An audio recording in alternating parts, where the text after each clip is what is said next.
Totó, me parece que esto no es Kansas, ¿sabes?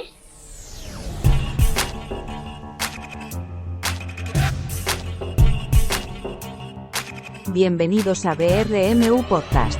De la biblioteca a tu casa. La Biblioteca Regional te lleva la mejor programación cultural, los mejores profesionales y las charlas más interesantes.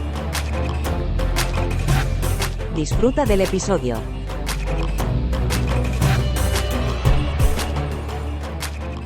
Si Elsa no se hubiera ido en el avión y se hubiera quedado con Rick, ¿recordaríamos Casablanca? Probablemente no. Probablemente o sea, no. Que aquí... Es que me has cambiado de los puentes de Madison a Casablanca y como que me he descolocado un poco. O sea que aquí esta película nos llega porque no terminan juntos. Bueno, es lo que pasa con todas las historias de amor, ¿no? O sea, si no hay desamor, no hay historia de amor. Entonces, pues, es lo que el cine te otorga, ¿no? O sea, es decir, tiene que haber un drama para que luego haya un abandono, ¿no? Y en este caso, pues es un... Yo he llorado, ¿eh? O sea, yo reconozco que me he puesto a llorar como un idiota y además me he puesto a llorar en dos escenas en concreto, ¿no? Una en, por supuesto, la escena de la lluvia, que yo creo que es una de las más desgarradoras que se han hecho de amor en la historia del cine. Y otra cuando recibe la caja, de él, ¿no? Como testimonio de que nunca te he olvidado, siempre he pensado en ti y ha sido mi vida, ¿no? César Vardés, crítico de cine, escritor, gran recopilador de anécdotas de cine, de películas, de rodajes, incluso de alguna película que no ha llegado a término, de que también tiene anécdotas enjundiosas. No sé si hay alguna anécdota relacionada con esta película que nos pueda hacer llorar incluso más. Bueno, llorar no, pero sí que sé de una que es en la escena en la que él dice, no quiero necesitarte porque no puedo tenerte, ¿no? En ese momento, Clint Eastwood se vuelve porque se supone que tiene que llorar. Bueno, Meryl Streep no estaba de acuerdo con esa escena. ¿Por qué? Porque le quitaba lucimiento a Clint Eastwood como actor. Y entonces le dijo, Clint, estás desperdiciando una estupenda oportunidad para lucirte como actor. Y entonces Clint dijo, el público ya sabe que yo lloro. Que es una de las especialidades de Clint Eastwood, ¿no? El sugerir antes que mostrar. Por eso es tan cercano a John Ford en algunas cosas. Y entonces él se vuelve, sugiere que llora, y entonces Meryl Streep se dio cuenta de que Clint Eastwood estaba dispuesto a sacrificar cualquier prurito de estrella o de interpretación o de lucimiento en favor de una película, ¿no? Y entonces a partir de ahí nació una corriente de respeto mutua muy importante entre ellos, entre Clint Eastwood y Meryl Streep. Se admiraron mutuamente mucho porque, bueno, Clint Eastwood también personalmente tiene lo suyo, ¿no? Pero hubo un buen rollo entre ellos por eso, porque Meryl Streep dijo, este tío es un tío capaz de sacrificarse a sí mismo con tal de que la película sea mejor. Bueno, en esta película la edad más o menos aproximada que tienen tanto los actores como los personajes, Clint Eastwood creo recordar que tenía 65 años, Meryl Streep 55 aproximadamente, y sus personajes más o menos por ahí, más no, o menos, no sí. Tienen una edad, o sea, hay una diferencia de edad entre ellos. Y cuando esta película se estrena todos éramos un poquito más jóvenes, podemos ver el romanticismo en esa historia de amor, pero claro, hasta que no tienes una trayectoria vital un poquito más avanzada, a lo mejor hay algunos elementos de esta historia de amor que se te escapan, primero porque no has vivido esos amores, no has vivido esas renuncias, y porque yo creo que el amor es ese río en el que te puedes bañar muchas veces, pero nunca en la misma agua, y ese romanticismo en el cine y en la realidad no se vive igual con 20, con 40 que con 60 años. No, a ver, el romanticismo en los tiempos en los que corren ha caído en desuso, ¿no? O sea, ya nadie es romántico, ¿no? Como que no, mira, 3, 4, 5, sí, 6. hay unos cuantos aquí, afortunadamente. Yo también, ¿eh? Yo también soy romántico. Yo todavía le escribo poemas a mi mujer, ¿eh? O sea, le dejo en la nevera, de vez en cuando cojo y le pongo alguna cosa, ¿no? Pero desde luego lo que tú dices es cierto, o sea, no se vive igual el romanticismo cuando tienes 20, cuando tienes 40, cuando tienes 60, ¿no? Y desde luego, yo hacía tiempo que no reveía los puentes de Madison, ¿no? Y es lo que hablábamos antes, o sea, es verdad, a lo mejor no hemos vivido un amor tan desgarrador, ¿no? O sí, depende, de cada uno, la vida tira en muchas direcciones, ¿no? Pero todas las sensaciones que la película nos transmite de los protagonistas no son familiares, de alguna manera. ¿no? Y eso indica lo buen director que es Clint Eastwood y el buen guión de Rachel Agravanese, ¿no? Rachel Agravanese, que es el que ha escrito la película, basándose en la novela de Robert James Waller, estaba muy de moda en la época porque había conseguido un Oscar con el guión del Rey Pescador, que es otra historia de amor. Sí. Nada que ver, pero No, también nada una que ver, historia de amor. pero también es otra historia de amor, una historia entre un Una historia pirao. de amor doble, además, o incluso triple. Claro, sí, o sea, entre un pirao y una tía un poco outsider, ¿no? Y desde luego, pues, yo creo que están muy bien reflejados esos sentimientos que de alguna manera son comunes a todos, aunque no hayamos sido ni fotógrafos, ni hayamos estado en Bari, ni hayamos ido a fotografiar unos puentes. Por cierto, el puente de Rosman ya no existe, en el 2003 ardió. Eso, por si acaso Por si alguien quiere ir a buscarlo. pues alguna vez vais por Iowa, pues no está. Hay muchas moscas en Iowa, ¿eh? Y mosquitos debe haber, porque ella se tiene que dar aumento en muchas partes. Es curioso. En esta película, yo creo que muchos descubren que Clint Eastwood es algo más que Harry el Sucio, delante y detrás de la cámara. Porque aunque había dirigido, llevaba ya una cierta trayectoria como director, además aprendiendo de Don Siegel, que también tiene un tipo de cine que parece alejarlo mucho de una película como esta, pero con esas hechuras y con el paso del tiempo seguimos viendo en una película como Los puentes de Madison un clasicazo. Sí. Es el último clásico, el último director clásico de Clint Eastwood. Sí, Clint Eastwood es para mí sí. O sea, es el último que utiliza fórmulas que se pueden identificar con lo que normalmente se ha venido llamando como cine clásico. Clint Eastwood siempre ha dicho que de todos los personajes que interpreta en pantalla, el que más se parece a él es este. Cosa curiosa, ¿no? Teniendo en cuenta que es un hombre que creo que se ha casado 5 veces. O sea, que ha cambiado de amor como de coche, ¿no? Bueno, aquí también se lo cuenta. E incluso casi le pregunta ¿cómo es la rutina? Con esto de tener una novia en cada amor puerto. en cada puerto, ¿no? Sí, es verdad. Lo que pasa es que digamos que el personaje de Robert Kincaid tiene un amor en cada puerto como uno de los refugios que tiene para no expresar lo que realmente siente, ¿no? Que eso es lo que pasa a muchísima gente hoy en día también. Mucha gente que tiene mucho miedo de expresar lo que siente, ¿no? Por parecer ridículo, por parecer trasnochado, por parecer muchísimas cosas, ¿no? Y no sé, yo echo de menos eso. O sea, yo sí recuerdo en mis años jóvenes que mis amigos, mis compañeros o la gente con la que iba expresaban mucho más sus sentimientos. Ahora no lo veo, ¿no? Yo creo que estamos muy tristes por eso también. O a lo mejor es que por eso estamos tristes. O sea, que puede ser Como con alta fidelidad, ¿no? Estaba melancólico porque oía baladas de los 80 o escuchaba baladas de los 80 porque estaba melancólico. Claro, o sea, a lo mejor es que cuando llegas a determinada edad dejas de ser, pues eso, un poco romántico, un poco idealista incluso, con respecto al amor, porque la historia no es como te la han contado, ¿no? Y nunca es como te la cuentan. Pero yo no sé, yo sigo emocionándome viendo esta película, ¿no? Y creo que eso me salvaguarda de otras cosas. O sea, yo me siento seguro en el refugio de sentir, ¿no? Lo contrario de lo que hace Robert, que lo que pretende es no sentir. Y él se resiste mucho a sentir en la película, ¿no? Mientras que ella es una batalla continua con lo que es correcto y lo que no es correcto, lo que debe hacer y lo que no debe hacer, lo que dirán y lo que no dirán, ¿no? Él es una roca que le cuesta mucho, digamos, horadarse a sí mismo, ¿no? Y decir, he encontrado lo que él dice al final, ¿no? Lo diré solamente una vez. Esta clase de certeza solamente se presenta una vez en la vida. Esa certeza solo se alcanza una vez. Y estoy totalmente de acuerdo, además. Además vemos que un poco esa salvaguarda para no mostrarse débil es pensar en ti mismo para protegerte a ti mismo, mientras que vemos que ella, su fundamento para tomar la decisión que toma es que su marido no lo soportaría, que sus hijos, además su hija va a empezar ahora a vivir todo esto, refiriéndose, bueno, al nacimiento, al amor, y en ese momento puede resultar catastrófico tener una experiencia familiar así.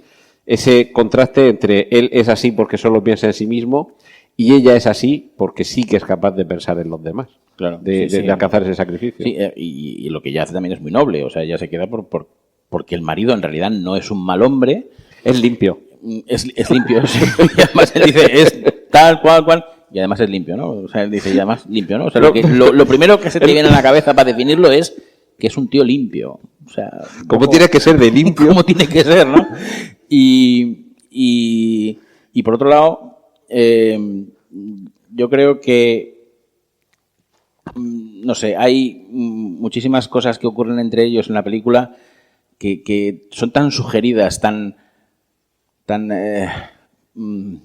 digamos, sentidas por el público de una forma muy elegante, ¿no? O sea, es una película tremendamente elegante. Como te decía antes, me parece ligeramente desequilibrada la historia por culpa de los hijos, ¿no? Me parece que toda la historia de los hijos, que sí que explica todo el asunto, que le sirve además al principio para situar el escenario, ¿no? Esa cocina en la que pasan tantas cosas y que además que la historia sirva como guía para luego los hijos arreglar sus problemas y tal. Yo comprendo esa decisión narrativa, pero es que, para empezar, el actor que hace del hijo es espantoso. Es una cosa horrible, muy mala. Y por otro lado, es un personaje fanático, tremendamente religioso. Es que eso de incinerarla no creo ni que sea católico. Claro. O sea, es una cosa que dices, bueno, en lugar de evolucionar, ha involucionado, ¿no? O sea, es un tío que es aún más pueblerino que los pueblerinos que iban a hablar sobre ellos. Entonces, pero al final evoluciona. Lo que pasa que yo no estoy seguro de que de una forma que realista, porque si después de pasar tu marido una noche fuera y tú pedirle explicaciones, te coge y te dice, ¿eres feliz? Porque yo solo quiero hacerte feliz. Yo sospecharía todavía más que ahí hay algo, ¿eh? No sé, esa línea de diálogo le veo fallos a esa estrategia. Sí, además es un poco repentina. La novela de Robert James Waller en realidad es un librito de 170 páginas, es muy cortito. Y creo que además cuando salió, que fue un exitazo editorial, que se puso en el top de las listas de ventas de Estados Unidos, lo que sí que tuvo fue una crítica espantosa, que la ponían como un folletín tremendo, que no había quien lo leyese y demás, ¿no? Pero el público lo abrazó como diciendo que es la gran historia de amor de los años 90. Y es posible que sí, o sea, ya si nos fijamos un poco en el cine, como ha ido, ya no se hacen historias de amor. Son contadísimas. Bueno, aquí podemos decir que esto podría ser una fantasía erótica de una mujer de unos 55 años, en los años 90, y el trasunto en la actualidad de fantasía erótica de una mujer de los años, más o menos de esa edad, es 50 sombras de Grey, escrita por una mujer de 50 años. Sí. Hay una cierta evolución, ¿no? En la fantasía erótica de una mujer de 55 años. Hay una cierta evolución. Pero bueno, teniendo en cuenta también que además tanto la novela como la película se ambienta en los 60, ¿no? Entonces, claro, juega con líneas temporales que son muy complicadas de conjuntar. Pero sí, puedes tener cierta parte de razón. Teníamos también una lista, para no hablar solamente de Los puentes de Madison, de algunas películas que a lo largo de la historia del cine nos han aproximado al romanticismo. No sé si vamos a hacer también un ranking de cuántas son aquellas en las que termina mal y cuántas en las que termina bien. Nos hemos referido a Casablanca, que yo creo que, además de ser una de esas películas que por más veces que la veas te sigues emocionando, se te siguen humedeciendo los ojos cuando cantan La Marsellesa, el himno de los franceses, por Dios. Pero hay otras películas, por ejemplo, Encadenados, de Hitchcock, de nuevo con Ingrid Bergman y en este caso con Cary Grant, donde además del suspense es la historia de espionaje, pero también hay un romance apasionado. Claro, yo creo que es la gran historia de amor de Hitchcock, ¿no? O sea, decir, bueno, yo os voy a servir una película de espías, pero en realidad lo que os estoy sirviendo es una historia de amor. Historia de amor de un tío que es incapaz de decir a una tía que la quiere, ¿no? Y que la quiere mucho, realmente, y ella que se va metiendo cada vez más en el hoyo para que, en el fondo, él crea que ella está regenerada, ¿no? Cuando no es así. O sea, y además, claro, es la historia de amor de dos personas en las que él tiene que empujar a ella que se acueste con otro. O sea, es súper complicado, retorcido, muy Hitchcock, ¿no? Que es, ya sabéis que es un sexista bastante acusado, Pero yo creo que la historia de amor es preciosa, ¿no? Porque al final los dos se dan cuenta de cuantísimo se quieren, ¿no? Y en este caso la historia termina bien, pero porque hay un trasfondo de espionaje, ¿no? En el que o termina bien o ella muere. O sea, es así, ¿no? No había otra solución posible. No. Hay muchos que sí que ven un cierto paralelismo entre Los puentes de Madison y la película que yo creo que es la gran referencia en cuanto a ese romance que como una chispa surge en un momento y que de verdad si lo analizas dices, a ver, ¿qué ha pasado aquí para que esto suceda?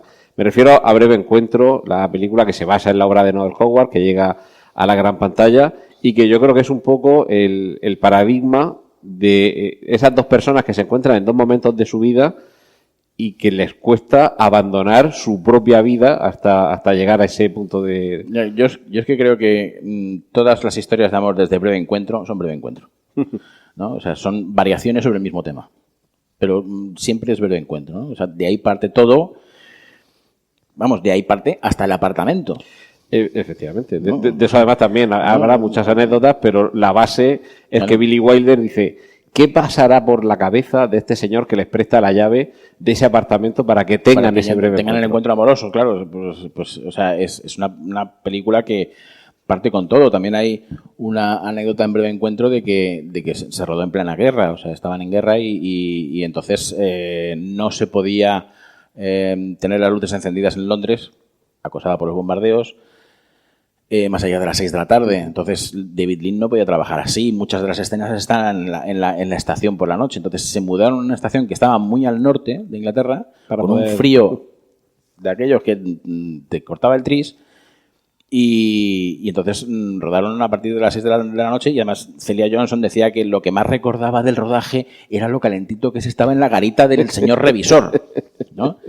Y luego cuando acabó la guerra, porque les pilló rodando la película, el gobierno inglés dijo que todas las cámaras disponibles tenían que ir a Londres para rodar las celebraciones de la victoria, del armisticio, ¿no? Y entonces ese día, pues el resto del equipo, que eran unas 35 personas, decidieron poner sus cartillas de razonamiento para hacer una fiesta para celebrar el fin de la Segunda Guerra Mundial. Evidentemente, la fiesta consistió en tabacos, chicles y panecillos, porque no había más. Pero hay una fiesta.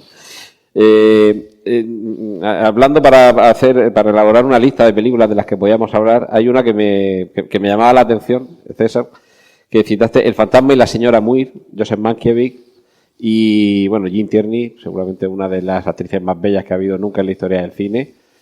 Y además, en este caso, un amor que trasciende más allá de la muerte. Y trasciende el espacio temporal, porque además se enamora de un fantasma que murió muchos años antes, ¿no?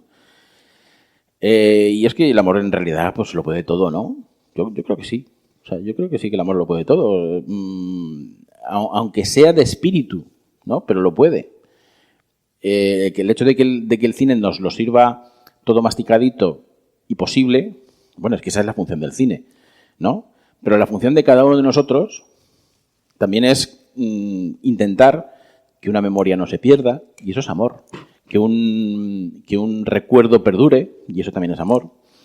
Y estoy hablando de amor de todas clases, ¿eh? No tiene por qué ser solamente el amor sentimental. O que cualquier cosa nos recuerde a alguien, ¿no? A mí me pasa muchísimo con cosas referidas a mi padre, por ejemplo, y eso es amor también, ¿no? Y en El fantasma de la señora Muir yo creo que hay mucho de eso, ¿no? Porque el periscopio, por ejemplo, que hay en la terraza, remite continuamente al fantasma, ¿no? Y ella le gusta estar en la habitación porque está el periscopio, ¿no? Y es una película muy bonita, llevada con mucha delicadeza, y además es que Mankiewicz era un maestro, o sea, sobre todo en espacios cerrados era una bestia, ¿no? Un tío bestial. En la de Los puentes de Madison hay algo similar, salvando las distancias, y es que esa historia de amor perdura una vez que ya se han separado y sobre todo una vez que ella, cuando conoce de la muerte de Robert Kincaid y decide, al cabo del tiempo, no solo establecer la relación con esta persona que cree que es la única en el pueblo que va a poder comprender su historia de amor, sino que deja pasar el tiempo suficiente para revivir, para compartir, para que permanezca vivo vivo ese recuerdo que nos remite a eso que dicen que bueno, uno nunca muere mientras quede alguien que lo recuerde. Claro, es que eso es, digamos, una dilación temporal que es creíble, ¿no? Primero hazte amiga de esa persona y luego ya le cuentas tus secretos. Cuando haya confianza. Claro, cuando haya confianza.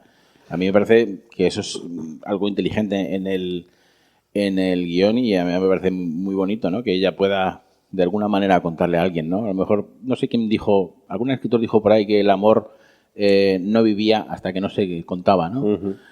Y yo creo que ahí ella revive un poco el amor por él. Y eso también nos remite a una adaptación de nuevo de una novela de Stefan Zweig, que dirige Max Ophüls en el 48, Carta a una desconocida, y en la que tenemos de nuevo esa confesión epistolar de un amor a alguien que no sabe que se le ama tanto. Exactamente.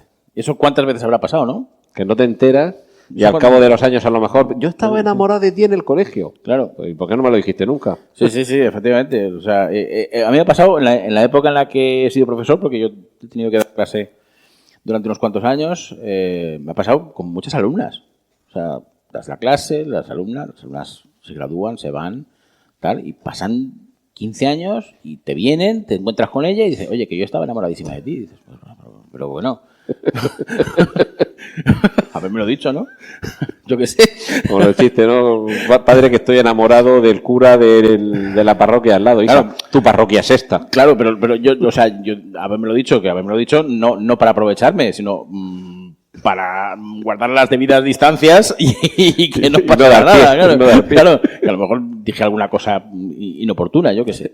Aquí, de todas formas, también uno de los elementos enriquecedores de la historia es que el amor sea entre dos personas tan distintas, tan distantes, y que esa chispa va surgiendo. Además, lo vemos de una forma muy, muy natural, y yo creo que se hace creíble el que dos personas, que además incluso, sobre todo ella, Francesca, parece como ser más consciente de que, bueno, quizás se minusvalora, dice, como si yo no estoy a tu altura, y él es el que se va y le dice, no te engañes, no eres una mujer tan simple como crees.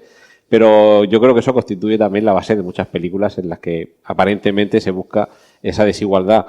Un caso también, y de nuevo, película basada en novelas, Sayonara, basada en la novela de James Michener, con Marlon Brando, que es un militar norteamericano, y en este caso, claro, la diferencia también de culturas, nos vamos a Oriente, tenemos a un militar americano, y ahí todavía tenemos un contraste todavía más fuerte, porque se supone que es el enemigo. Ahí tenemos el contraste racial y además el contraste oficial, porque se le prohibían a los oficiales norteamericanos tener relaciones con fraternizar con el enemigo. Con fraternizar con el invadido, más bien, porque estaban invadidos. Pero vamos, y además que hay un paralelismo de dos historias, de Marlon Brando con su chica, y con Red Buttons, que ganó el Oscar al mejor actor secundario por ese papel, también con su chica, ¿no? Que terminan muy mal. Y por otro lado Marlon Brando, que terminan un poquito mejor, pero vamos, a poco para tirar cohetes, ¿no? En el rodaje de esa película es cuando Truman Capote entrevista a Marlon Brando y lo pone de vuelta y media, y entonces todo el mundo ya se le cae el mito Brando, ¿no? Ya no es tan inteligente, no es tan listo, no es tan maravilloso, resulta que era un poco burrete. Un poquito de demasiado. Pero sin duda, cuando se habla de una historia de amor entre, más que diferentes, incluso opuestos o enfrentados, las remisiones a Romeo y Julieta de Shakespeare, y sin duda la adaptación al cine que lo actualiza es West Side Story, el único remake que ha hecho Steven Spielberg, por otra parte. Sí. Ya hablamos el año pasado, cuando estuve aquí, también hablamos de la versión de Spielberg, que a ti te gustaba, a mí no. Y a mí me gusta mucho la versión del 61. Me parece una auténtica maravilla, ¿no? O sea, en color, en dirección, en bailes, las coreografías me parecen absolutamente siderales.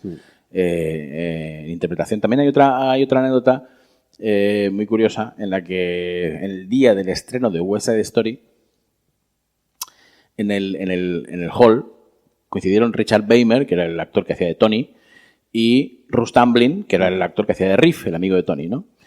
Y estaban los dos muy descontentos. Richard Beymer decía, mira, fíjate qué mal quedo en pantalla, yo quería hacer un rebelde y resulta que he salido aquí como un niño idiota, un bobo, que se enamora por las buenas y tal. Es horrible. Y Russ Tamblyn le dijo, pues pues imagínate yo, ¿no? Que yo quería bailar y parecer algo extraordinario y tal, y lo único que hago son piruetas y saltos y no sé qué, no sé cuánto. Y entonces hubo un señor que se acercó por allí y entonces le dijo, Rus, te he oído y estás totalmente equivocado. Eres el mejor bailarín que he visto en pantalla. Bueno, pues el señor que se acercó era Fred Astaire. Bueno, de Fred Astaire, la anécdota deliciosa que hemos comentado antes era con Debbie Reynolds, la protagonista femenina de Cantando bajo la lluvia, la pobrecita obligada por el perfeccionista Gene Kelly a bailar hasta que literalmente le sacaban los pies y tuvo un inesperado consuelo. Sí, exactamente. Pues lo mismo, ¿no? O sea, es el famoso número Good Morning de Cantando bajo la lluvia, que Cantando bajo la lluvia también tiene su historia de amor. Y entonces Gene Kelly la hizo repetir hasta tal punto en que ella pues empezó a desesperarse, ¿no? Le empezaron a sangrar los pies, estaba absolutamente sin saber qué hacer para contentar a Gene Kelly. Y entonces en determinado momento ya rompió a llorar y se fue al plató de al lado que estaba vacío para llorar a gusto, ¿no? Y entonces mientras estaba llorando pues se acercó por ahí otro señor y le dijo, ¿qué te pasa? Y tal, y dice, pues que lo hago una y otra vez y no sé qué quiere y es tal. Y entonces cogí y le dije, mira, ¿qué estás rodando? Y dice, pues estoy rodando Cantando bajo la lluvia con Gene Kelly. Y dice, mira, si Gene Kelly te dice que lo tienes que repetir, es porque quiere que el número sea perfecto. Y dice, y de todas formas te voy a enseñar yo un par de truquitos para que yo sé que le gustan, para que te lo lleves mejor. Y el señor que se había acercado nuevamente era Fred Astaire. O sea, que es casi el santo protector de... Sí, de era el consolador general de todo el mundo, ¿no? Hemos visto en esta película que, claro, una de las barreras que había para la evolución de esa historia de amor es el ambiente rural, cerrado, muy conservador, en fin. Hay una película en la que también ese ambiente es determinante en la historia de amor de los personajes, como es Esplendor en la hierba. No sé si alguna vez Warren Beatty y Natalie Wood han estado más guapos que en esta película, pero también vemos esa historia que hay un momento en el que se trunca por la situación, por el ambiente en el que están, y vemos también esa mirada desde una parte paralela, ¿no? Al final te queda la reflexión de cómo podría haber sido si ese what if que ahora está tan de moda con los ¿hubieran superhéroes sido tan infelices si hubiesen acabado juntos? Bueno, eso es un tema también recurrente en el cine, ¿no? Desde luego, yo siempre he pensado, o sea, sobre todo a raíz de Esplendor en la hierba, que yo creo recordar que la primera vez que la vi fue en Sábado Cine, ¿no? En los tiempos en los que los sábados por la noche teníamos película con aquella cámara de neón. Y yo creo que pensé en su momento diciendo, ¿cuántos amores debe haber roto el medio oeste americano? Porque vamos, o son todos unos paletos, o son todos unos brutos, o algo pasa, porque es que cuando vas al medio oeste, rompes. O sea, no hay otra historia, ¿no? Y aquí en el Esplendor de la hierba, pues me pasaba igual, ¿no? Yo no entendía muy bien, en esa historia de amor, por ejemplo, siendo Elia Kazan un grandísimo director, más allá de otras consideraciones, no entendía muy bien las motivaciones de él, ¿no? O sea, no entiendo que él se doblegue con el padre, no sé qué, esté dispuesto a rebelarse con los estudios y no está dispuesto a rebelarse para conservar a su amor, ¿no? Mientras que a ella sí que la comprendo mucho mejor. A pesar de que es un personaje más débil, que ella intenta suicidarse y tal, creo que estoy más cerca de Natalie Wood en esa película que de Warren Beatty. Y aquí hemos visto que hay una historia de amor, un cierto tipo de amor, por supuesto, entre el personaje de Francesca y su esposo, que parece que solo finalmente, cuando él está literalmente en el lecho de muerte, diciéndole, siento, tú tenías tus sueños, siento no haber podido dártelos, pero te quiero muchísimo, parece que hay como una cierta redención. Yo creo que no hay que dejarlo todo para arreglarlo al final, cuando ya no tiene solución. Y algo así parecen proponerse los protagonistas de Dos en la carretera, Audrey Hepburn y Albert Finney, que llevan ya tiempo juntos y durante un viaje casi albergan la esperanza de poder recuperar ese amor que tuvieron al principio de su relación, y a lo mejor todavía no es tarde para salvarlo. Dos en la carretera es una de las películas de amor más desencantado, a pesar de que es una comedia y que su tono es cómico, más que otra cosa. Es una de las películas de amor más desencantado que he visto, ¿no? Yo creo que el gran asesino del amor es la rutina, ¿no? Y en Dos en la carretera los personajes lo que hacen es eso, es caer en una rutina que hace que esa pasión tan cómplice que ellos tienen acabe por diluirse, ¿no? Acaba, o sea, él se entrega al trabajo, si viaja con ella es por trabajo, ella intenta, pues eso, le pone los cuernos, ¿no? Con otro tío que es más guapete y tal, porque ella resultona. Y entonces, o sea, al final se dan una última oportunidad porque es que no hay otro lugar a donde ir. Es que es así. El único consuelo que nos queda es arreglarlo. Claro, exactamente. Es lo único que podemos hacer. Intentar arreglarlo e intentar seguir reviviendo de alguna manera aquello que sentimos una vez, ¿no? Si lo sentimos una vez, se puede sentir otra vez y también estoy convencido de eso. Aquí hemos visto en Los puentes de Madison, no sé si una cierta lucha entre la sensatez y la aventura, en este caso, y como casi siempre, la sensatez de parte de la mujer. Y algo parecido, pero justo al contrario, sucede en Descalzos en el parque. También Robert Redford y Jane Fonda seguramente nunca han estado más guapos en esta película que en esta película. Él es el sensato. Ella parece que es un poco más la alocada. Y nos lleva también a esa reflexión sobre, siendo tan distintos dos personas, en ocasiones no hay que plantearse tener una vida en común, porque esto más tarde o más temprano va a explotar por algún lado. Sí, siempre hay que buscar, siempre hay que buscar lugares en común, ¿no? O sea, yo no veo mucho futuro en dos personas que no tienen nada en común. En el caso, que es el caso que puede pasar en Descalzos por el parque. Él es el aburrido, el que puede caer en la rutina a menos que se descuide, y él y ella es la que desea, pues eso, nichis, ¿no? Es la que desea nichis. Y le parece divertido el vecino que va por el tejado, y a mí me parece una película divertidísima, ¿no? Yo creo que el Neil Simon de alguna manera es como el Arthur Miller de la comedia americana, ¿no? Tiene ese aire de retrato a los americanos a través de una sonrisa, y en el fondo estoy diciendo también algo muy triste, ¿no?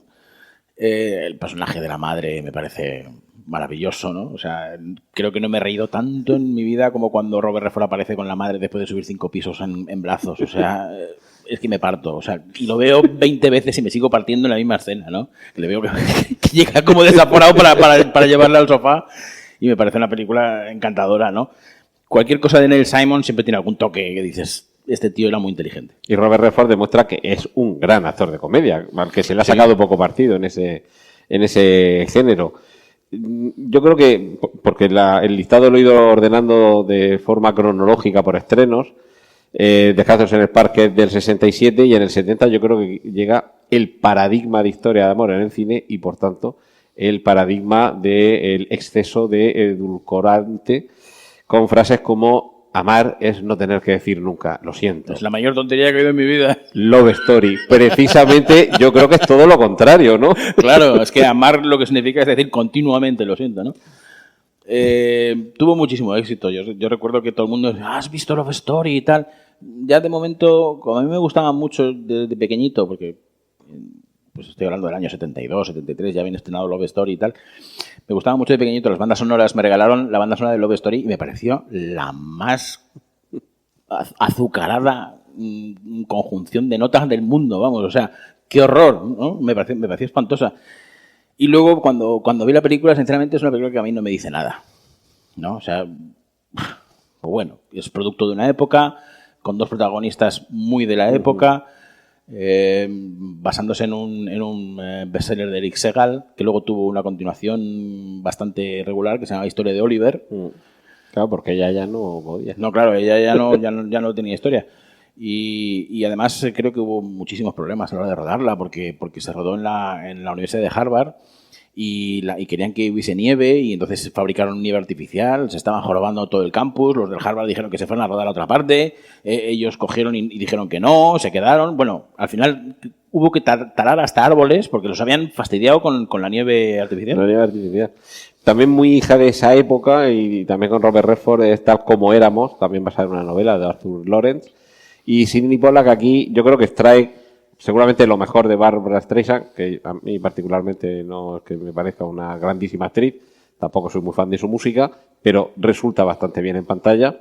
Y tenemos de nuevo esa mirada con la historia de amor, en la que de nuevo el regreso al pasado a ver si hay alguna forma de arreglar una relación. Sí, pero tiene un elemento muy original esa película, Y es que realmente ellos no acaban juntos porque tienen ideas políticas diferentes y no están dispuestos a ceder, ninguno de los dos.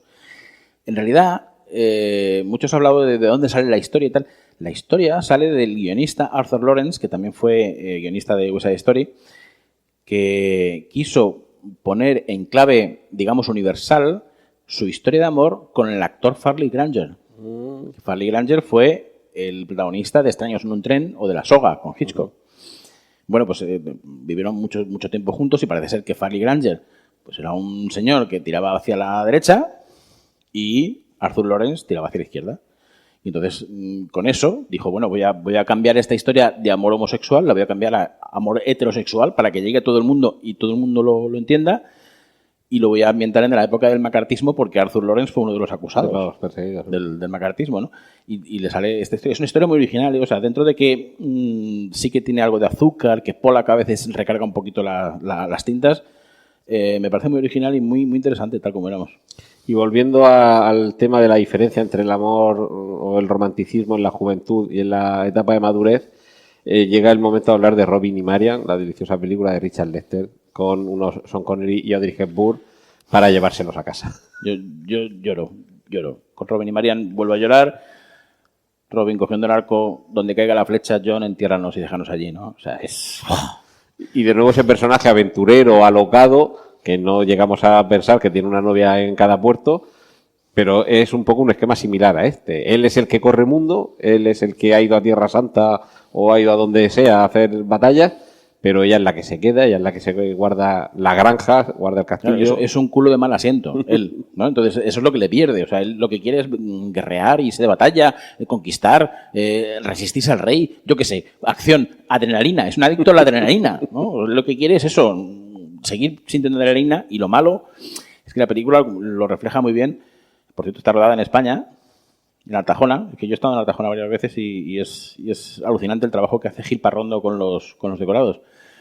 Pues él llega a eso, en la película se dice incluso pues que él, por mucho que se esfuerce, no consigue la adrenalina que necesita. Entonces, por eso es, y ahora vamos a seguir y tal. Él viene hecho polvo del duelo con Robert Shaw, y lo único que hace es decirle a ella, bueno, y ahora todo va a ser diferente porque vamos a hacer una bandilla de no sé qué y no sé cuánto y tal. Entonces ella coge y le envenena. O sea, hago spoiler, ¿no? Pero le envenena. Y además dice una de las frases más desgarradoras también del cine de amor, ¿no? Dice, te amo más que al amor. O sea, es tremendo. O sea, te deja... Es que yo soy muy emotivo para estas cosas. Bueno, aparte, yo creo que en ocasiones el error es ese, idealizar tanto... quizás no a alguien, sino la propia idea del amor hacia ese alguien, que caemos en ese error. Y en esta época, bueno, Robert Shaw, que venía de rodar Tiburón, película con la que yo me imagino que da para un libro entero de anécdotas, pero llegamos a 1979 y el amor, dejamos la épica y nos vamos al amor urbano de Manhattan, con Woody Allen, con Diane Keaton. Y aparece también Meryl Streep, jovencísima. Y yo creo que a partir de aquí también hay otra forma diferente de contar ese amor urbano. Claro, o sea, a ver, hoy en día probablemente se ve esa película de Woody Allen y estamos otra vez con el tema de la pederastía, no sé qué, porque él se enamora realmente de una menor. Uh-huh. Y sin embargo, se enamora realmente. O sea, es parecido a lo que Machado puede pasar con Leonor, ¿no? O sea, simplemente el amor existe y existe ahí. Entonces, no sé, también es una sensación familiar para mí cuando él está grabando y entonces dice las cosas que echo de menos, no sé qué, no sé cuánto, y al final dice la sonrisa de Tracy. ¿No? Entonces se da cuenta de que el amor de su vida no es Diane Keaton, no es esa tía rara que le lleva ahora a los museos más extraños del mundo y que además tiene unos arranques que no hay quien la entienda. No, el amor de su vida es la chica que siempre le ha querido incondicionalmente. Sí, bueno, se supone que el amor debería ser eso, ¿no? Claro, no poner amor incondicional. Claro, entonces él coge y corre. Es muy curioso porque es una de las películas en las que pocas veces que Woody Allen debe correr, pero corre durante un buen rato, ¿no? Y todo eso con la música de Gershwin, que es una auténtica maravilla, ¿no? Con ese principio, es como dice, no sé quién dice, una película Lubitsch creo que decía, una película tiene que empezar con fuegos artificiales y de ahí para arriba, ¿no? Pues Woody Allen empieza con fuegos artificiales en Manhattan. Además acaban de cumplir, creo que, si no esta semana, este mes, 100 años de la composición de la Rhapsody in Blue. En Blue. O sea que además es motivo para celebrar la Es una de película. las melodías de mi vida. También mi padre me la pasó desde muy pequeño, me la sé de memoria, me sé la obra de Gershwin, prácticamente la tengo en la cabeza. Y cuando vi esa transposición de la música en los paisajes urbanos de Manhattan, dije, Woody Allen, la has clavado. Como una especie de espejo en el que se puede mirar los puentes de Madison, y casi podría haber sido espejo también por el casting. Llegamos a 1985, novela de Karen Blixen, película de Sidney Pollack, Memorias de África, Meryl Streep y Robert Redford, que podría haber sido perfectamente el protagonista de los puentes de Madison. Perfectamente, pero ya te digo que hubiese sido otro tipo de fotógrafo aventurero, ¿no? Yo creo que se hubiese entrado más en el encanto, ¿no? O sea, Robert Redford, el problema que tenía era que era demasiado guapo. Y ha perdido papeles por ser demasiado guapo. O sea, por ejemplo, era el primer elegido para hacer El Graduado. Pero Mike Nichols fue el primero que dijo, vamos a ver, Robert, ¿tú crees que una mujer, por muy mayor que sea, se va a resistir a alguien como tú? Entonces, claro, él dijo, pues tiene razón. Entonces dijo, Robert Redford no, que entre el enano este, Dustin Hoffman, ¿no? Y entonces, en Memorias de África, pues tenemos otra vez otro culo de mal asiento que no se está nunca en el sitio. Y hay una anécdota bastante divertida sobre Meryl Streep, que además describe muy bien lo profesional que era, ¿no? La primera escena que hizo Meryl Streep para Memorias de África fue cuando llega a la granja y le presentan al servicio. Y entonces ella rodó la escena de una toma, tal, no sé qué, tal. Y entonces cuando Pollack dijo corten, ella gritó, que me quiten esta mierda de encima, ¿no? Todo el mundo se quedó diciendo, ¿de qué está hablando? Y entonces resulta que se refería a la ropa. Entonces todos dijeron, a ver, pero vamos a ver si esta tía es una actriz experimentada, ¿cómo no va a aguantar ropa de época? ¿No? La tía se quitó y tal, y tenía una cucaracha así. ¿No? Entonces pues se quedó en cueros delante de todo el mundo, ¿no? Entonces, quitarme esta mierda de encima. Pero la tía aguantó a la cucaracha hasta que Pollack dijo, vale. Con respecto a la belleza de Robert Redford, también cuando se estrenó Una proposición indecente, decía Danny DeVito que no le veía ningún sentido a esa película. Ya, la proposición indecente no es que te paguen $1 millón por acostarte, o sea, que Robert Redford te pague $1 millón por acostarte con él. La proposición indecente es que yo, Danny DeVito, te pague $1 millón por acostarte. Claro. Que no es creíble. No es creíble porque es que, vamos, cualquiera iría encantada, vamos. Además, de esas películas que se convierten en fenómeno social por la propuesta que hacen. Y recuerdo que en su momento le preguntaban a la gente por la calle, oiga, ¿qué? Le preguntaban a alguna mujer y salían las noticias. Hemos salido a la calle a hacer una encuesta a ver qué opina la gente de esta propuesta. Y una señora, pues, no sabía lo que le preguntaba el periodista, el micrófono lo tenía ella, y dice, pagar $1 millón por acostarme con Robert Redford, si lo tuviera yo ese $1 millón. Entonces el periodista dice, no, que Robert Redford le paga a usted. Se queda así la señora y dice, ¿que Robert Redford me paga a mí $1 millón por acostarme con él? Pues Dios existe. Claro, ya lo creo que existe. Hemos dicho que hay un nivel muy alto, casi rayano, en la diabetes, como es Love Story, pero en el escalón inmediatamente anterior está Ghost. El amor llega más allá de la vida. Te comenté una cosa que te hizo gracia cuando me propusiste la película y me dijiste, lo tienes que contar. Y es lo siguiente, cuando la famosa escena de Ghost, que evidentemente todo el mundo recuerda que es la de la cerámica, bueno, mi mujer es ceramista, entre otras cosas, y dice que eso es mentira, que ella no está haciendo cerámica ni de coña. O sea, pero ni de coña, que está poniendo las manos, ¿no? Y se lleva unos cabreos cada vez que la ve, y dice, pero tú te crees, no está haciendo nada, ¿no?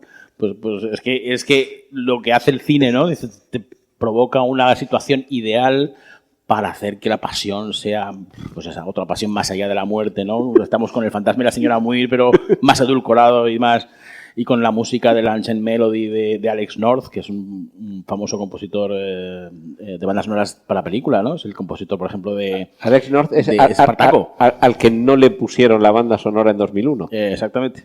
Sí, sí, esa es otra anécdota curiosa, ¿no? Que Stanley Kubrick le encargó la banda sonora de 2001, él se puso a trabajar, tal, se la enseñó, Kubrick dijo, vale, no hagas más porque lo voy a completar con música clásica y tal. Y Alex North en el estreno fue con la familia, con su mujer y con sus 3 hijos, y se dio cuenta de que Stanley Kubrick no había puesto ni una nota de su banda sonora. Conclusión, tuvo que ir 3 años al psicólogo. Pues nadie pasa. Claro, dice, es que mi trabajo es tan malo. O sea, seguimos con novelas que se adaptan al cine, en este caso con amores, no sé si imposibles o imposibilitados por parte de los propios protagonistas. Kazuo Ishiguro, Lo que queda del día, película de James Ivory de 1993. A mí es una película que me gusta mucho. Primeramente porque es un amor nunca declarado. Y eso a mí me ha pasado muchas veces. Que no he declarado mi amor. Y por otro lado, porque tiene una de las escenas sin beso, que me parece de las más apasionadas que he podido ver, ¿no? Que es esa escena en la que él está con el libro y ella se acerca y él no le quiere dar el libro. Y ahí él tiene que besarla, pero no la besa, ¿no? Y estás ahí sufriendo y diciendo, pero bésala, ¿no ves que te estás poniendo a tiro? Y la quieres, y ella te quiere. No, pues no la besa, ¿no? Porque eso significa salirse de su papel de mayordomo perfecto, ¿no? Él decía que Anthony Hopkins decía que el coach para hacer el papel se lo hizo el mayordomo de la reina Isabel II. Y entonces que le dio el consejo que le dio diciendo, la mayor virtud para un mayordomo inglés es que no existe. Entonces dijo, pues ya está, ya tengo el papel, es no existir. Entonces él orientó todo el papel a ser lo más discreto posible, no estar, no decir ni una palabra más alta que otra. Y ese es el papel, ¿no? Y consigue una nominación al Oscar sin hacer nada. Y espeluzna la contención y la negación del propio individuo en el momento de la muerte del padre. Que sí. Tu padre se está muriendo. Bueno, ahora voy, que es que tengo que atender. Tengo que atender. Señor, que se está muriendo su padre. Claro. Si le quiere decir algo, suba, que es el momento. Claro. Ahora subo. Sí. O sea, es que es aplazar, procrastinar el sentimiento, ¿no? Y es alucinante como lo hace Anthony Hopkins, que me parece un actor sideral, ¿no? Más adaptaciones. Antonio Skármeta es el autor de la novela, Michael Radford el director, de El cartero y Pablo Neruda. ¿Necesaria esta película, César? ¿Qué te puedo decir?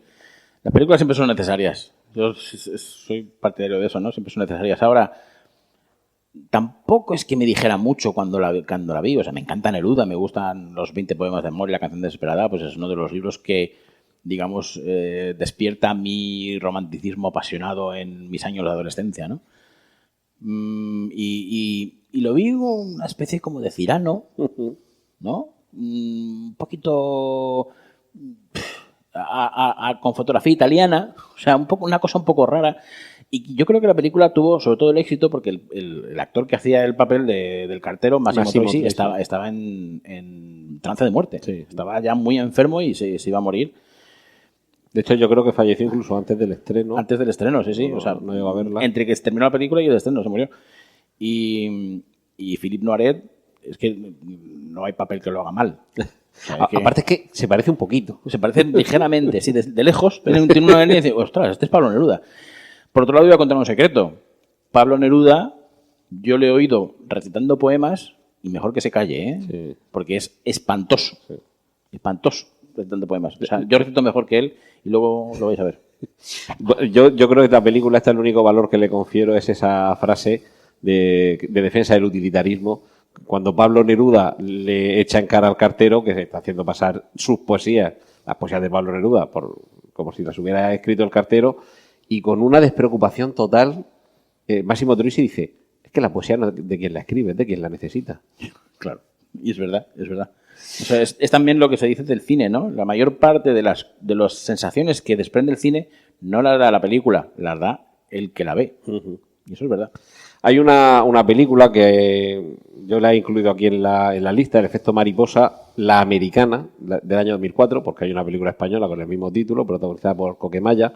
En esta ocasión es una película, no sé si decir de fantasía por lo menos, sino de ciencia ficción, en la que al llegar a un determinado punto de la narración, los protagonistas Ashton Kutcher y Amy Smart, algo sale mal y hay que volver atrás. Ahora que están tan de moda los multiversos, el volver atrás y cambiar algo Y por hacer ya el spoiler, porque hoy estamos hablando de muchas películas en las que el amor lleva a que la recordemos la película, porque, spoiler, acaban mal.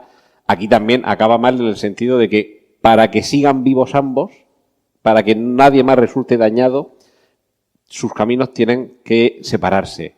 Esa pareja no puede consolidarse porque en cualquiera de los universos, cualquiera de las opciones que se plantea, siempre acaba mal para uno de los dos o para alguien que hay alrededor. Y de nuevo estaríamos ante el paradigma de que para que recordemos la historia de amor tiene que haber un sacrificio consistente en que no termine habiendo historia de amor. Bueno, de alguna manera, esas son las claves también que recoge Una cuestión de tiempo de Richard Curtis, que también tiene, lo que pasa es que tiene un aire más de cachondeo, ¿no? Sí, más cómico, porque es gracioso el momento en el que por fin él consigue acostarse con ella y ella no queda satisfecha y entonces él vuelve el tiempo atrás y vuelve otra vez a intentarlo para ver que salga bien, ¿no? Y entonces, mejor, ¿verdad? Muy increíble en esa película que con lo guapísima que es Rachel McAdams no consiga ligar. Sí. Eso es la ciencia ficción de esa película. Efectivamente, sí. O sea, Rachel McAdams es un auténtico encanto de criatura, ¿no? Y está fenomenal. Y el efecto mariposa, yo creo que uno de los grandes problemas es los actores, ¿no? Que no dan mucho de sí. Bueno, son muy guapos. Sí, son muy guapos, pero bueno, pobre Humphrey Bogart, ¿no? Si nos fijamos en lo guapos que son, pero vamos, yo creo que es una película, bueno, está bien que la hayas incluido, de los 2000, ¿no? Porque también se hacen historias de amor, aunque son muy contadas en este siglo. Y bueno, y de alguna manera pues sí que se juega un poco con el tiempo, con la temporalidad del amor, con el hecho de que las cosas salen mal, que no deben, que hay, dices que por aquí vais a ir muy mal y os vais a colisionar. O sea, es que no hay otra historia, ¿no? Hay veces que el amor está escrito. Y la última gran historia de amor, no estamos terminando, nos queda todavía alguna peliculita más, pero la última gran historia de amor, y no sé si la película romántica para hombres es Lost in Translation. Me parece muy sobrevalorada esa película, fíjate. A mí es que Sofía Coppola, papá me paga las películas, vale, de acuerdo, pero las películas que te salen son regulares. Es que Lost in Translation, ¿ves? O sea, igual que decimos que hay sensaciones o situaciones en los puentes de Madison que las reconocemos como perfectamente nuestras, aunque no las hayamos vivido, en Lost in Translation no las hemos vivido y tampoco las reconozco como nuestras. ¿Sabes? O sea, yo no sé, es que no entiendo esa mezcla de amor y aburrimiento que planea durante toda la película diciendo, no, es que me enamoro de este porque estoy muy aburrido del marido, que el marido es un estereotipo, el Ribisi, ¿no? Giovanni Ribisi. Y luego pues, esa declaración de amor al oído, que luego no te enteras muy bien de lo que dice. Pues a mí no me dice nada. ¿Qué quieres que te diga? Yo sé que hay gente que la adora, que adora los Translation, que es maravillosa, que no sé qué. Sobre todo porque está Bill Murray. Y por Scarlett Johansson. Y porque está Scarlett Johansson, sí, también te razón. Tokio también. Pero vamos, en aquel entonces Scarlett Johansson no era tan Scarlett Johansson como ahora, ¿no? Están los Jessica Mary Chain también. También sí. Pero vamos, es que Bill Murray tiene como bula, ¿no? Entonces todo lo que hace está estupendo. De todas formas, con esa frase del final de despedida, la de despedida entre los dos personajes de Lost in Translation, yo la vi primero en cine aquí en España y doblada y no te enteras de lo que le dice. En cuanto salió en DVD, lo subí a tope y en la pista en español, si subes el volumen, se entiende lo que dice. Pero en la pista en inglés, no, por mucho que lo trates, no hay forma de saber qué es lo que se dice. Se supone que es un gran secreto, que Bill Murray ha dicho que se lo llevará el secreto a la tumba. Scarlett Johansson también ha dicho que se llevará el secreto a la tumba, que es lo que le dice. Pero a mí lo que me llama la atención es que aquí en España hay alguien que dice, no, mira, di esto. Al actor que dobla a Bill Murray dice, tú di esto, que ya verás cómo queda bien. Pues es para no decepcionar, supongo, para que el público no diga, vaya mierda, no sabemos lo que te dice, porque la gente es así. Estamos acostumbrados a la crítica destructiva y a deshacer las cosas por la buena, ¿no? Pero vamos, aún así, yo soy muy destructivo con los in Translation, o sea, entienda o no entienda lo que diga Bill Murray. Bueno, los in Translation se supone que es un poco un trasunto de lo que pasó entre Sofía Coppola y Spike Jonze, que fueron pareja durante una época. Él es director de cine, también director de videoclips, entonces más o menos el personaje del fotógrafo de Lost in Translation sí que es un poco Spike Jonze. Y al cabo de los años, Lost in Translation es de 2003 y una década después, en 2013, Spike Jonze dirige Her, la película en la que yo creo que Joaquín Phoenix está para llevárselo puesto, desde el cartel hasta el último plano, y en este caso sería como una respuesta. La historia de la pareja del personaje de Joaquín Phoenix y de Rooney Mara sería un poco como su versión. Terminaron, o sea, que su pareja se rompió, pero no han terminado mal. Y aquí tenemos a Scarlett Johansson en la versión original, poniéndole la voz a una inteligencia artificial de la que se enamora el protagonista. Es que tampoco lo... Se adelanta una década a que ahora que está la inteligencia artificial tan en boga, con el GPT y todo esto, sí, pero... logremos llegar a enamorarnos de alguien que realmente Pero nos a eso iba. Yo es que no lo veo, ¿sabes? Yo no lo veo. Es algo que me es muy ajeno. Es como si me dijeras que me fuera a vivir a China. Pues China será muy bonita. O sea, no lo niego, será precioso, o sea, será lo más de la leche, pero es un universo que es muy ajeno a mí. Entonces, probablemente yo de visita estaré muy bien, pero viviendo en China no seré feliz, ¿no? Entonces, pues con Her me pasa igual. O sea, Her de visita, pues vale, pero para decir un tío que se enamora de la voz de su ordenador, dices... Vamos a ver, el friquismo sí, hasta cierto punto.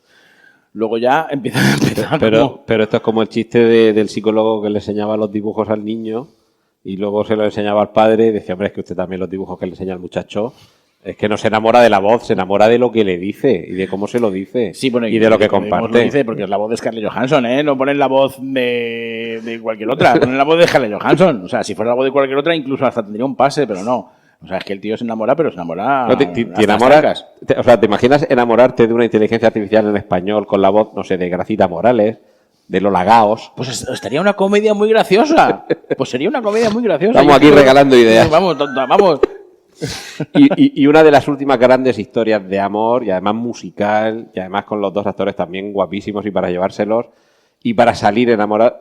Hemos pasado por alto Moulin Rouge, pero bueno, el último gran musical romántico, La La Land. Hombre, es que La La Land es mucho mejor que Moulin Rouge, ¿eh? Historia de amor y de renuncia al amor. Sí, bueno, es un poco la vida en un hilo, ¿no? De Neville. O sea, es qué pasa y qué hubiera pasado si, ¿no? Y a mí me parece una película muy bien dirigida, muy bien hecha, con unas canciones muy importantes y muy bien interpretada. O sea, todo el mundo dice, no, Ryan Gosling es un soso. Digo, pues, ponte tú a bailar, a ver si lo haces mejor. Y a tocar el piano. Claro, vamos a ver. Pero vamos, La La Land me parece una película que está muy bien, ¿no? Que resucita el espíritu del musical un poco en la línea de Cantando bajo la lluvia. El último gran musical. Sí, probablemente sea el último gran musical y con actuaciones realmente importantes. Emma Stone, incluso en una de las canciones, que es la canción que la pillan así en plano, en medio plano, y que está contando todas las pruebas que hace y no sé qué, y me parece bestial. O sea, eso cinematográficamente es maravilloso, ¿no? Y me hace mucha gracia porque hubo un crítico, no voy a decir el nombre, que me dijo que no le gustaba porque Ryan Gosling era demasiado guapo. Pero vamos a ver, o sea, si es muy guapo, porque es muy guapo. Si es muy feo, porque es muy feo. ¿Qué queréis? Dice, no, es que incluso en la escena en la que él está tocando y ella le está oyendo, al final, ya cuando ya digamos que la vida real se ha adueñado del relato, hasta el mechón de pelo está estudiado. Pues claro, pues en el cine estudia todo. ¿Qué te crees? Nada es casual. Nada es casual en el cine. Pues evidente. Y bueno, de amores imposibles a amores que yo creo que todavía en la realidad no se dan, pero son muy comprensibles cuando ves la película. La forma del agua. Estás en todas de partes. Las poquísimas películas de género que han ganado un Oscar. Hay una... Bueno, hay que decir que eso es el invento de Guillermo del Toro, porque él quería que la película La mujer y el monstruo, al final el monstruo se quedara con la chica. Y evidentemente es una película de los años 50 en la que el monstruo tenía que morir. O sea, sí o sí, ¿no? Entonces él hizo la película para que el monstruo al final se quedara con la chica, ¿no? Hay una anécdota muy, muy divertida porque Guillermo del Toro quería a Sally Hawkins sí o sí como la protagonista de la película, ¿no? Entonces, la primera vez que se acerca a ella es en la gala de los Globos de Oro de 2014, 3 años antes de hacer la película. Y Guillermo del Toro estaba con 3-4 copas de más. Y entonces se acercó, Entonces le empezó a contar el argumento de la película. Vosotros imaginaros la escena diciendo, mira, que es que te voy a hacer una película en la que te enamoras de un bicho, Anfibio. anfibio, que además te vas a estar loca por él y al final acabéis juntos. Entonces, claro, Sally Hawkins se pensó que diciendo, este tío está borracho y además me está diciendo una tontería de borracho. Y entonces el tío dijo que no, que de verdad que es eso. Entonces, unos días después ya cogió y ya sobrio, cogió y Guillermo del Toro le mandó diciendo, oye, perdona que estuviese borracho el otro día y tal, pero que la oferta es de verdad y la película va a existir. O sea. Además es que me imagino a Sally Hawkins diciéndole, pero a ver, es que esa historia de amor es imposible, porque si él es anfibio, ¿cómo va a funcionar la cosa? Y que Guillermo del Toro le hiciera el mismo gesto que hace Sally Hawkins cuando se lo pregunta a la compañera.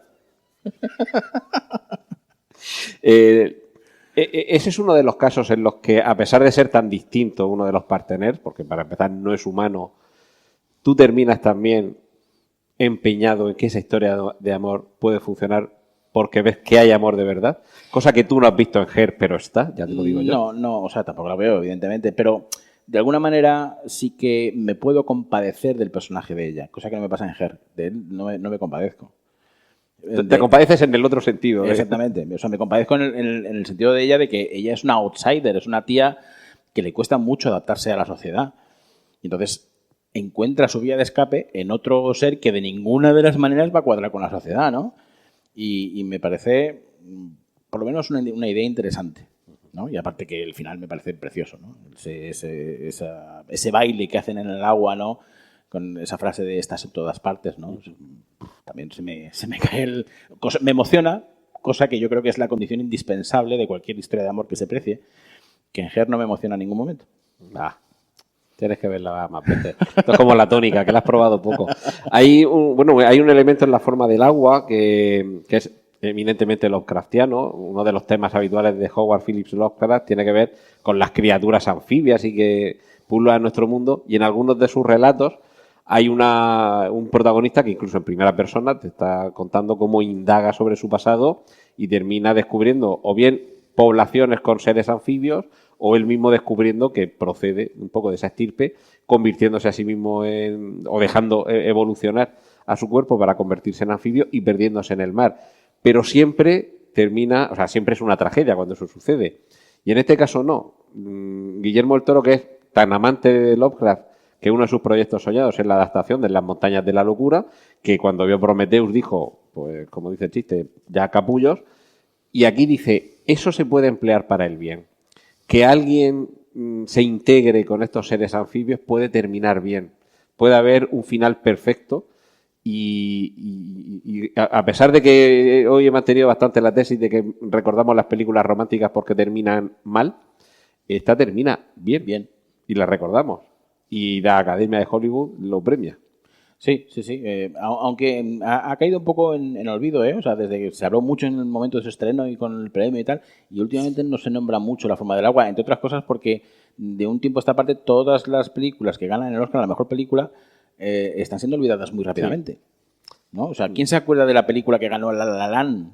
¿A que no se acuerda nadie? Bueno, hay películas... Y es una historia de amor. Hay películas que han ganado el Oscar a mejor película, de las que no nos acordamos, pero la película que ese año no lo ganó, sí nos acordamos, y sería el caso de Shakespeare in Love y Salvar al soldado Ryan, por ejemplo. A mí es un Oscar que no me molesta, ¿sabes? O sea, comprendo que haya gente que diga que Salvar al soldado Ryan, tal. Por supuesto, Salvar al soldado Ryan es un esfuerzo titánico, maravilloso. Esos 20 primeros minutos han pasado a la historia del cine. Tremendo, pero que Shakespeare in Love fuera premiada, pues bueno, pues eso cuadra incluso más con los gustos habituales de la Academia, ¿no? Uh-huh. Y me parece que no es tan inválida la película como nos lo quieren pintar, ¿no? El guionista de Shakespeare in Love es Tom Stoppard, que es uno de los grandes expertos mundiales en Shakespeare, ¿no? Aunque toda la historia sea ficción, sí, cogiendo un personaje real, ¿no? Y me parece que es una película que está cuidada, que está muy bien interpretada, que está muy bien dirigida y que también emociona. Bueno, es que seguramente hay ocasiones en las que aquello de se non è vero, ben trovato, o no dejes que la realidad te arruine una buena historia. También una película como Anonymous, que tiene su versión sobre quién escribió las obras de Shakespeare, seguramente tampoco se sujeta con la realidad, pero no quita para que la película sea más que disfrutable a pesar de que la tesis que te propone no tenga ese asidero en la realidad. A mí no me gustó mucho tampoco. O sea, me parece que es un tema apasionante. Me parece que el tema que toca Anonymous, que es el Big Trouble que dicen los ingleses, ¿no? De decir, ¿Shakespeare escribió sus obras o fueron un montón de tíos que...? Pues no se sabrá probablemente nunca, ¿no? Y me parece que es un tema muy atractivo para tratar en cine, pero sin embargo la película se me queda un poquito también en nada, entre otras cosas, porque la dirige Roland Emmerich. O sea, Que esa fue la primera sorpresa, ¿no? O sea, un Claro. señor de Independence Day que hace dirigiendo una película shakespeariana. claro, o sea, que haces haciendo una película de época shakespeariana con la que en teoría además tiene un mensaje, cosa que en la que no estás nada acostumbrado. Y que empieza con Derek Jacobi entrando a un teatro contemporáneo explicándote Claro, de qué va la cosa. cogiendo un poco el testigo de Enrique V con Branagh, ¿no? Que también es Derek Jacobi narrando el famoso quisiera ardiente musa ascender hasta el radiante cielo de la invención, ¿no? Esto es un poco como cuando Steven Spielberg dice, mira, sé hacer una película como John Ford y hace Caballo de Guerra. Caballo de batalla, me parece Caballo de una, batalla. una película excelente, ¿eh? Sí. Excelente, o sea, muy buena, que no está suficientemente valorada. Por otro lado, o sea, es una de esas malditas de Spielberg y me parece que tiene muchas cosas de John Ford y que está fenomenalmente escrita, valorada y digamos, pensada. O sea, valorada en el sentido de valorar a la hora de hacerla, ¿no? Y con unas escenas francamente increíbles. Todas las escenas de las trincheras y tal me parecen buenísimas. O sea, yo creo que hay 3 películas muy importantes que hablan de la Primera Guerra Mundial, que son Senderos de Gloria, 1917 y Caballo de Batalla. Pues sobre películas románticas, aunque nos dejamos muchas fuera, pero se siguen haciendo. No sé si se siguen haciendo grandes películas de amor, pero parece que no está todo trillado. O sea, podemos esperar que todavía haya grandes películas que nos vuelvan a contar una historia de amor que nos conmueva, pero ¿habrá películas que nos cuenten algo diferente?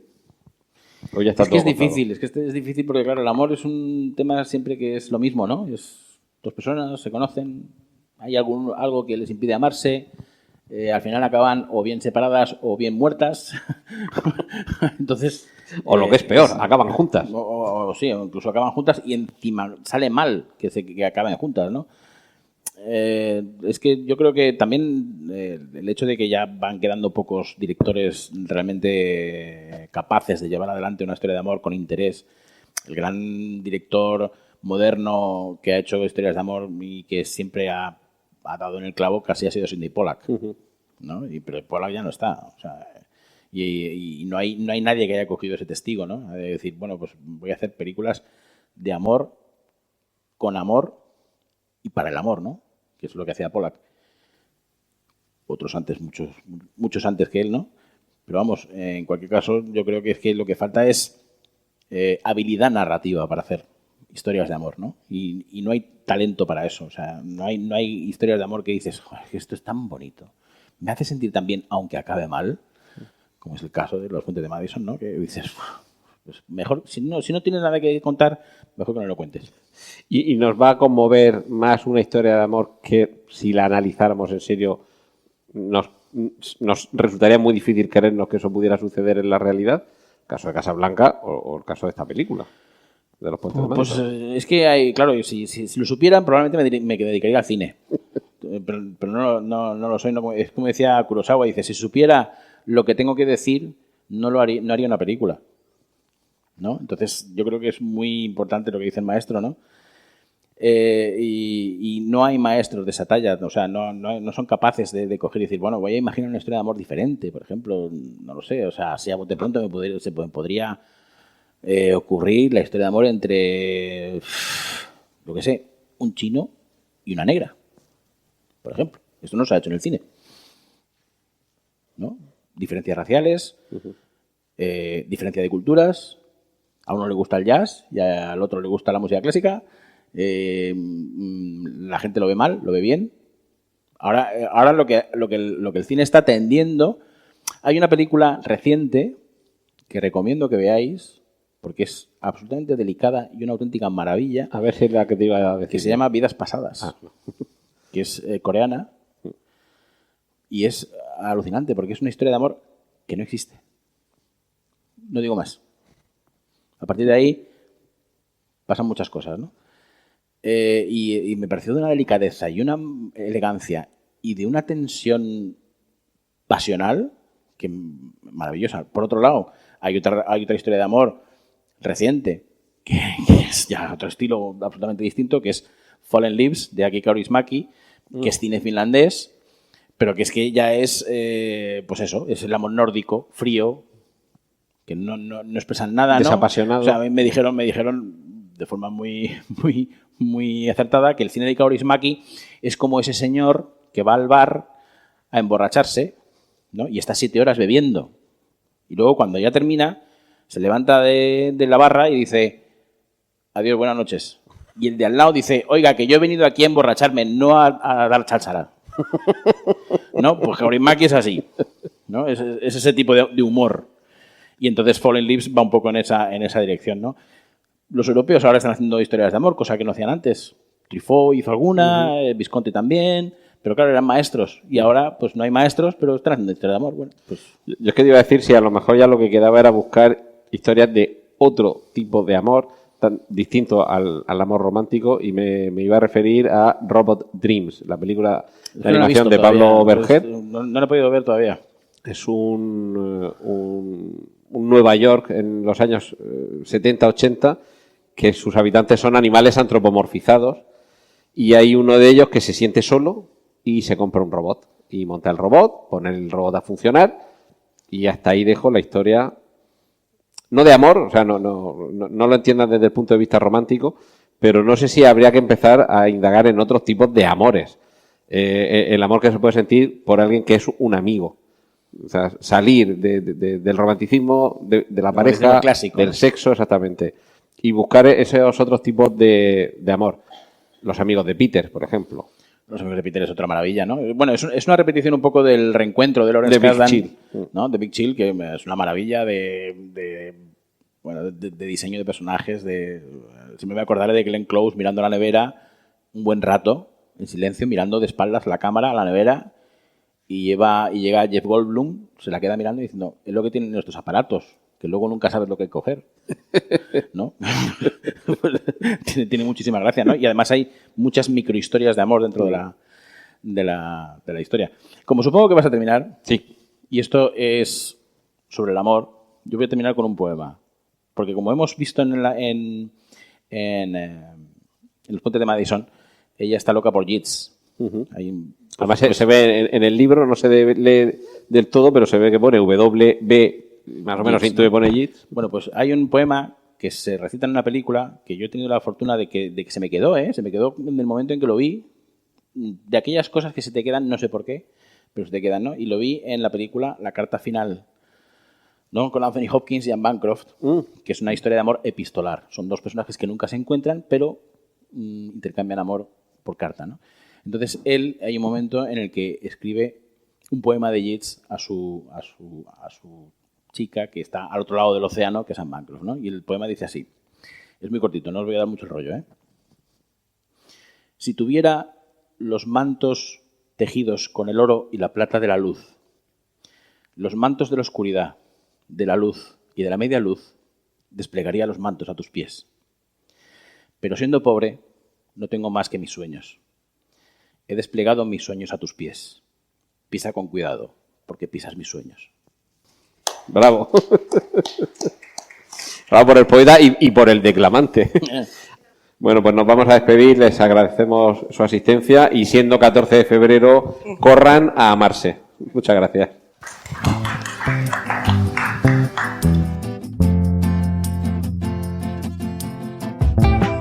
Acabas de escuchar otro episodio de BRMU Podcast. Suscríbete, dale a me gusta y comparte. Ha sido un placer para nosotros tenerte por aquí. Nos vemos en el próximo audio.